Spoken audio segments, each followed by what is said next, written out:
सुप्रभातम। प्यारे भैया बहनों, हिंदी कक्षा 9 में आप सबका हार्दिक स्वागत है। महात्मा कबीरदास का सामान्य जीवन परिचय हमने आपको बताया था पिछले वीडियो में। आज हम कबीरदास की जो रचनाएं हैं, जो बीजक नामक ग्रंथ में संकलित हैं, उसके 3 भाग हैं, साखी, सबद और रामायणी।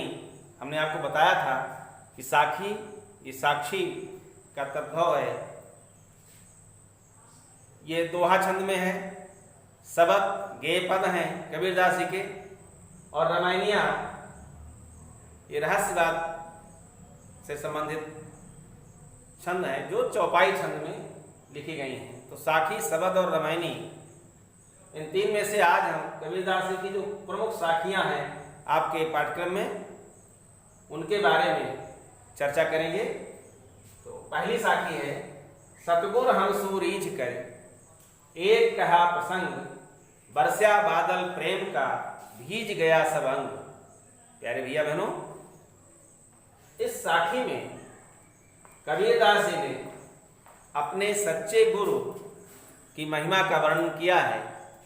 कबीरदास जी कहते हैं कि सतगुरु यानी सच्चे गुरु ने हमसे, हम पर रीझ कर, रीझना और खींचना ये 2 शब्द हैं, और दोनों एक दूसरे के उल्टा विपरीत भाव को व्यक्त करते हैं।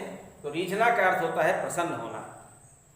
हमारे सच्चे गुरु ने हमसे प्रसन्न होकर के एक सुंदर प्रसंग की चर्चा की, एक सुंदर प्रसंग सुनाया। किसने सुनाया? हमारे सच्चे गुरु ने सुनाया। और किसको सुनाया? हमको सुनाया। क्यों सुनाया? क्योंकि वह हमसे प्रसन्न थे। प्यारे भैया बहनों, इस पंक्ति से आपको भी सीख लेनी चाहिए कि अगर गुरु से कुछ आपको प्राप्त करना है तो कुछ आप ऐसा करें कि गुरु आपसे प्रसन्न हो। और जब गुरु आपसे प्रसन्न होंगे तो दुनिया में गुरु ही एक ऐसा प्राणी है जो अपने पास कुछ नहीं रखता है। प्रसन्न होने पर अपने पास जो कुछ भी है मुक्त हृदय से अपने शिष्य को दे देता है, और ये भी नहीं सोचता है कि कल कोई शिष्य हमारे द्वारा दी गई इस विद्या का प्रयोग करके हमको ही पराजित करेगा। क्योंकि संसार में गुरु ही एक ऐसा प्राणी है जो अपने शिष्य से जब हारता है तो उसे परम खुशी मिलती है। बाकी दुनिया में कोई ऐसा प्राणी नहीं, कोई ऐसा संबंध नहीं जो हारने पर खुशी होता हो। पुत्र अगर पिता को हराता है तो भी एक बार पिता को धक्का लगता है, भाई भाई को हराता है कष्ट होता है। लेकिन जब शिष्य अपने सद्गुणों से, अपनी विद्या से अपने गुरु को हराता है तो गुरु को परम खुशी होती है। तो हमें भी ऐसा प्रयास करना चाहिए कि हमारे जो गुरुजन हैं वो हमसे प्रसन्न बने रहें, और जब प्रसन्न रहेंगे तभी वह अपना सब कुछ हमको प्रदान करेंगे। तो कबीरदास जी कहते हैं कि हमारे सच्चे गुरु ने हमसे प्रसन्न होकर के एक प्रसंग कहा, एक चर्चा कही, हमसे एक बात बताई, और उस बात का असर क्या हुआ ये 3रे और 4थे चरण में साखी के बताया गया है। बरस्या बादल प्रेम का भीज गया सब अंग। सतगुरु ने जो हमसे प्रसंग कहा, जो हमको बात बताई, जो हमको उपदेश दिया, उस उपदेश का प्रभाव हमारे ऊपर ऐसा पड़ा कि प्रेम का बादल बरसा। आप जानते हैं कि बादल जो बरसता है और उस समय आप बाहर होते हैं या जो भी बाहर होता है वो सराबोर हो जाता है, भीग जाता है। यहां कबीरदास जी कहते हैं कि हमारे सतगुरु के प्रसंग का हमारे ऊपर इतना सुंदर प्रभाव पड़ा, इतना अच्छा प्रभाव पड़ा, जैसे प्रेम का बादल बरसा हो और हमारा सारा अंग भीग गया हो, हम सराबोर हो गए हो। अर्थात इस हमारे सच्चे गुरु ने हमसे प्रसन्न होकर के जो ज्ञान की चर्चा हमसे की, उस ज्ञान की चर्चा का यह असर हुआ कि हमारा पूरा शरीर अंधकार रहित होकर के ज्ञान के प्रकाशित हो उठा।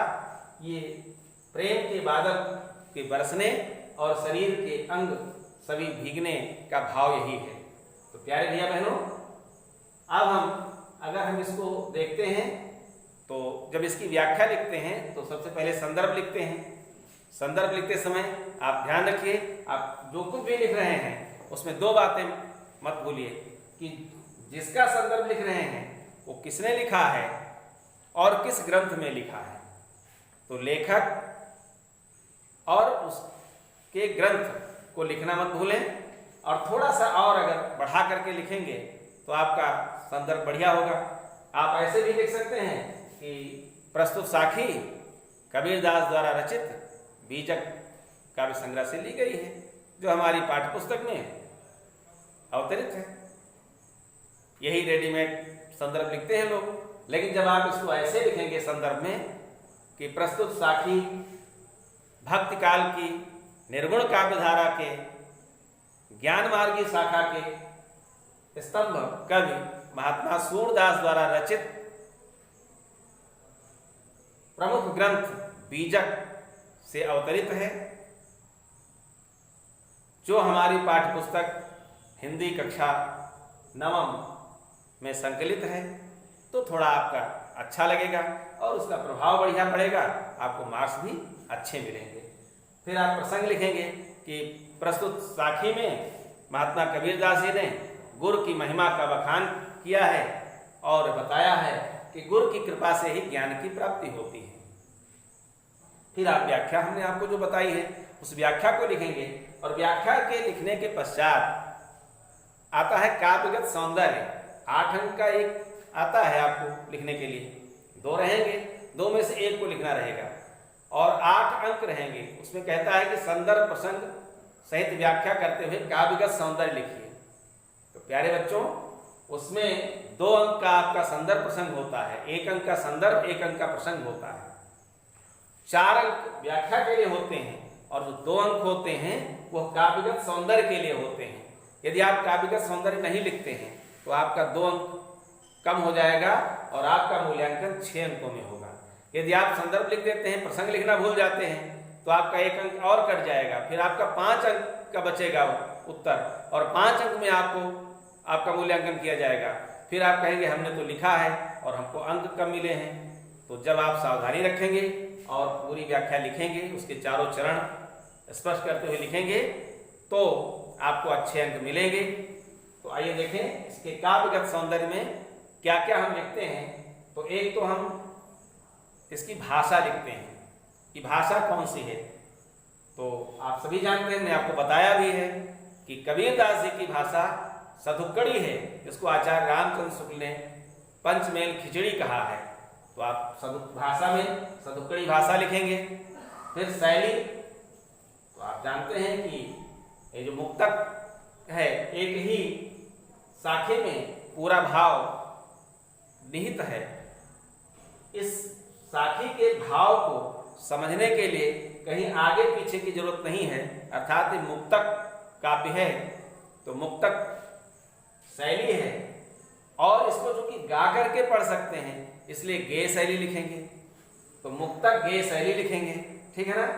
और प्रसंग अंग, यहां देखें प्रसंग और अंग में अंग की आवृत्ति हुई है, तो अंत्यानुप्रास अलंकार है। यहां पर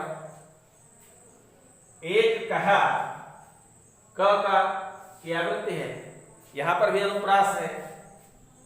दूसरा है बरस्या बादल प्रेम का, प्रेम रूपी बादल के बरसने का भाव यहां पर है, तो यहां रूपक अलंकार है। छंद की अगर हम चर्चा करें तो इस साखी में और इसी साखी में क्या, जितनी भी साखियां कबीरदास जी ने लिखी हैं, आप याद रखिए, सब में आप काव्यगत सौंदर्य लिखते समय छंद का नाम दोहा लिखेंगे, और दोहा छंद है।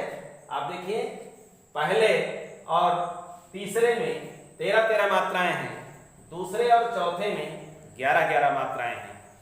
तो आप मात्राओं को पुष्ट कर सकते हैं। हमने छंद आपको पढ़ाया है और उसमें दोहा छंद भी बताया है। उसमें आपको हमने बताया था कि दोहा छंद में पहले और तीसरे में 13-13, दूसरे और चौथे में 11-11 मात्राएं होती हैं। किसी एक को आप चेक कर लीजिए। देखिए भीज है ना, तो भी इसमें दीर्घ ई है। मात्राएं प्यारे बच्चों हमने आपको बताया है कि अक्षर शब्द को मत देखिए, केवल स्वर को देखिए। मात्रा स्वर की होती है, ह्रस्व स्वर की एक मात्रा होती है, दीर्घ की दो मात्राएं होती हैं, और जो व्यंजन होते हैं उनकी आधी मात्रा होती है। तो जा में ई की मात्रा है, ह्रस्व है, ग ह्रस्व है और या दीर्घ है, स ह्रस्व है, बा ह्रस्व है, अंग ये अंग दीर्घ है और गा ह्रस्व है। अब आप गिन सकते हैं 2 1 3 3 6 2 8 3 11, यानी चौथे चरण में 11 मात्राएं हैं। दूसरा चरण देखें, एक एक क ह्या प्रसंग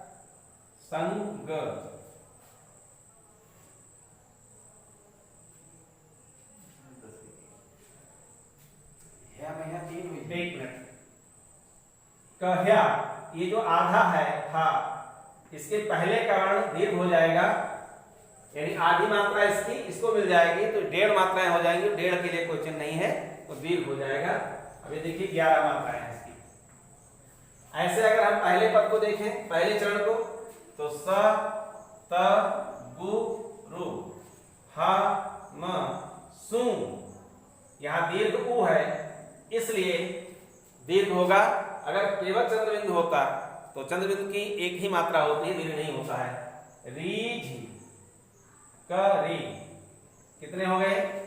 4 2 6 2 8 3 11 2 13 मात्राएं। ऐसे यहां पर देखें तीसरा चरण, तो ब एक रा के बाद आधा अक्षर है तो ये दीर्घ हो जाएगा, ये दीर्घ। बा द ल प्रेम का, 2 2 4 1 5 2 7 8 9 2 11 और 2 13।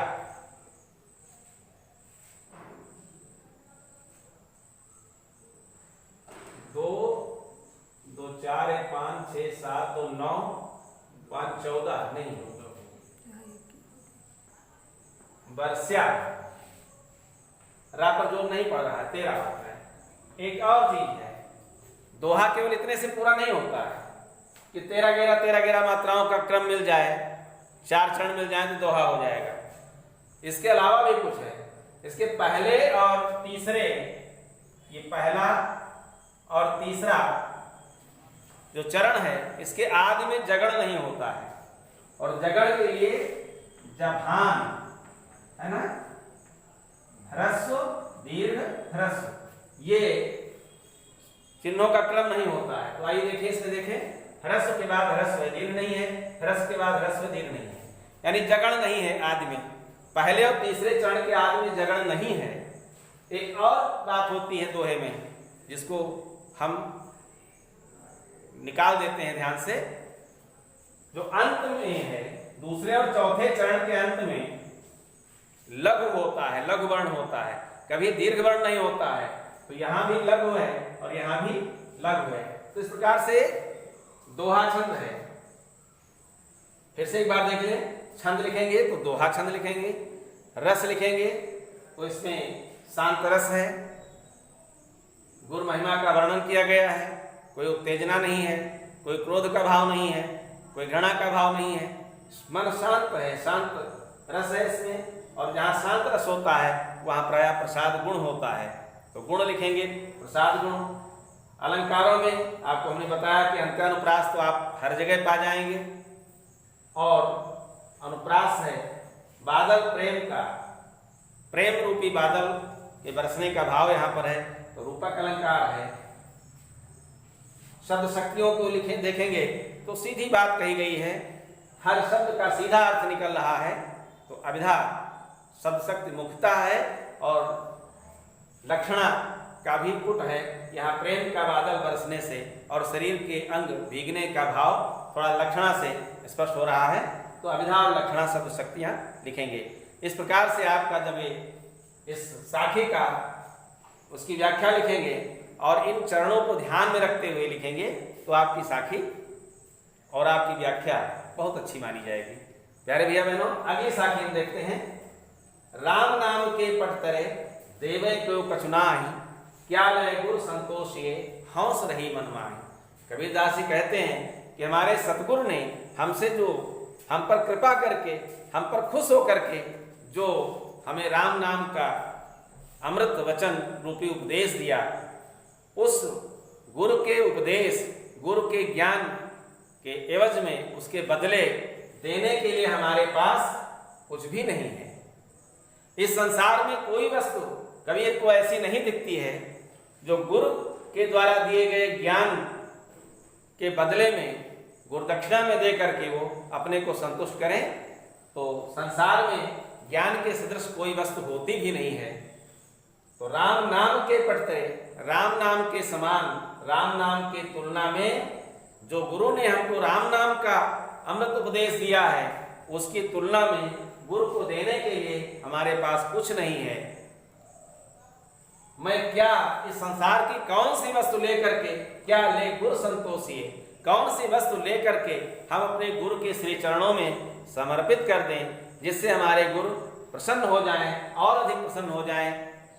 ये मेरे मन में हौस, अभिलाषा, लालसा, इच्छा बनी की बनी रह गई और ये हमारी लालसा पूरी नहीं हो पा रही है, क्योंकि संसार में कोई भी वस्तु ऐसी नहीं दिखती है जो राम नाम के समान हो। यानी संसार में राम नाम को सर्वोच्च सिंहासन पर कबीरदास जी ने बिठाया है। राम का नाम ही इस भवसागर को पार करने के लिए, प्राणियों के लिए सबसे बड़ा साधक है। राम नाम के पटतरे देवे को कचुनाहि, क्या लय गुरु संतोषिए हंस रही मनमाहि। प्यारे भैया बहनों, अर्थ आपको समझ में आ गया होगा, संदर्भ पूर्वक रहेगा। प्रसंग में भी गुरु महिमा का ही वर्णन किया गया है। आप प्रसंग लिखेंगे, व्याख्या लिखेंगे और फिर रस तो शांत रस है, छंद दोहा छंद है। आप जानते हैं सारी साखियों में दोहा छंद आप लिखेंगे। शैली मुक्त गे शैली है, भाषा लिखेंगे तो सदुकड़ी भाषा है। और यहाँ पर देखिए नाहि और माहि में अंत्यानुप्रास अलंकार है। तो अलंकारों में आपको अनुप्रास तो मिल ही जाएगा, उसको लिखना मत भूलिए। तो ऐसे जब आप लिखेंगे तो आपका बढ़िया व्याख्या आपकी बढ़िया बनेगी, आपको अंक भी बढ़िया मिलेंगे। अगला दोहा देखें, अगली साखी।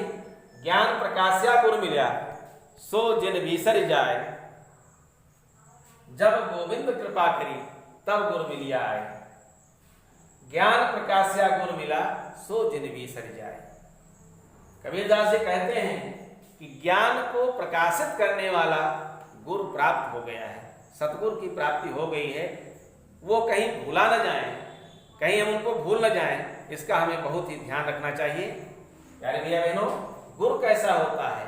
वो गुरु होता है जो ज्ञान को प्रकाशित करने वाला होता है। गुरु का अर्थ भारी भी होता है, वजन भी होता है।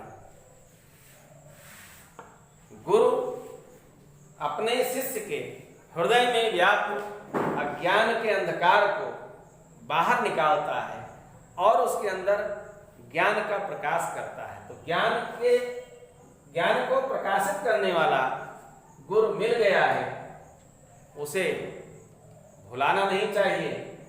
और गुरु की कृपा तभी हुई है, सतगुरु की कृपा तभी हुई है जब गोविंद ने कृपा की है।